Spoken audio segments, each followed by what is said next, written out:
Rabotai, je vais traiter une petite question que quelqu'un m'a posée hier. Hier, quelqu'un m'a appelé. Il m'a dit, écoutez, voilà, j'ai ouvert ma voiture et mon sac de téfilim est tombé par terre. Qu'est-ce que je fais? Est-ce que je dois jeûner? Est-ce que je dois faire quelque chose?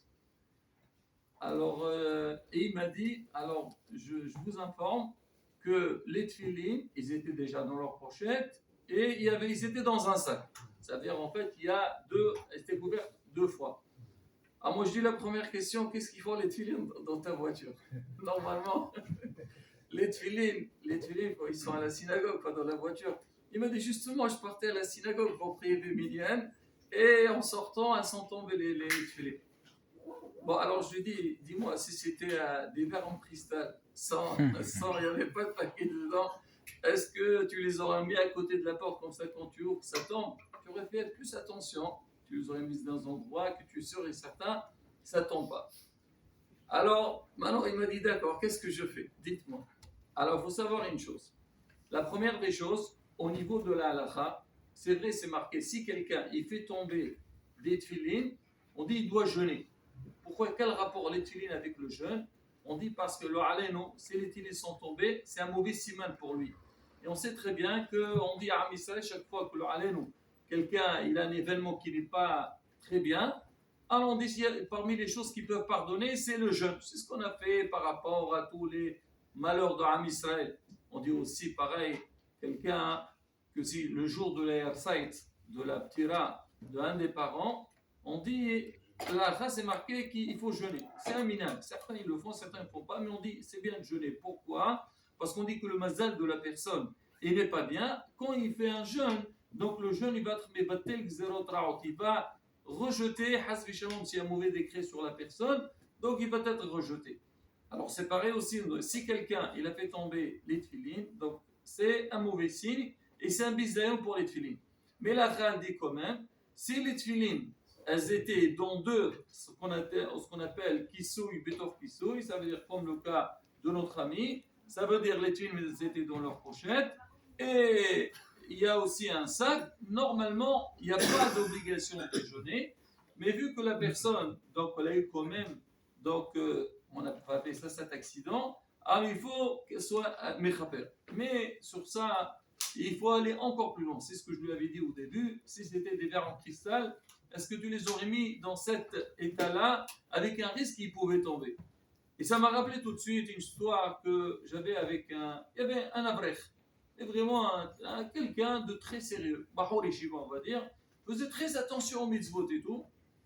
Et lui, vous savez que c'est marqué pour les tefilines, un homme, pour les tefilines, il faut les mettre avec un gouf naqi. C'est quoi le gouf naqi? Avant d'aller à la synagogue, il faut vérifier si on a besoin d'aller aux toilettes ou pas. Parce qu'un homme, il n'a pas le droit de prier quand il n'est pas propre. Hachem, quand je vais venir moi m'adresser à toi, il faut que je sois propre, c'est normal. Alors on dit, pareil pour les tefilines, faire attention, hasbi shalom, donc pour les respecter. Et lui, ce bahour-là, vraiment il faisait très attention. Et ce jour-là, alors vous savez que dans les yeshivot, il y a ce qu'on appelle, il y a Shabbat Hufsha, les bahourim, une fois par mois, ils rentrent chez eux pour passer Shabbat chez la famille, ils reviennent.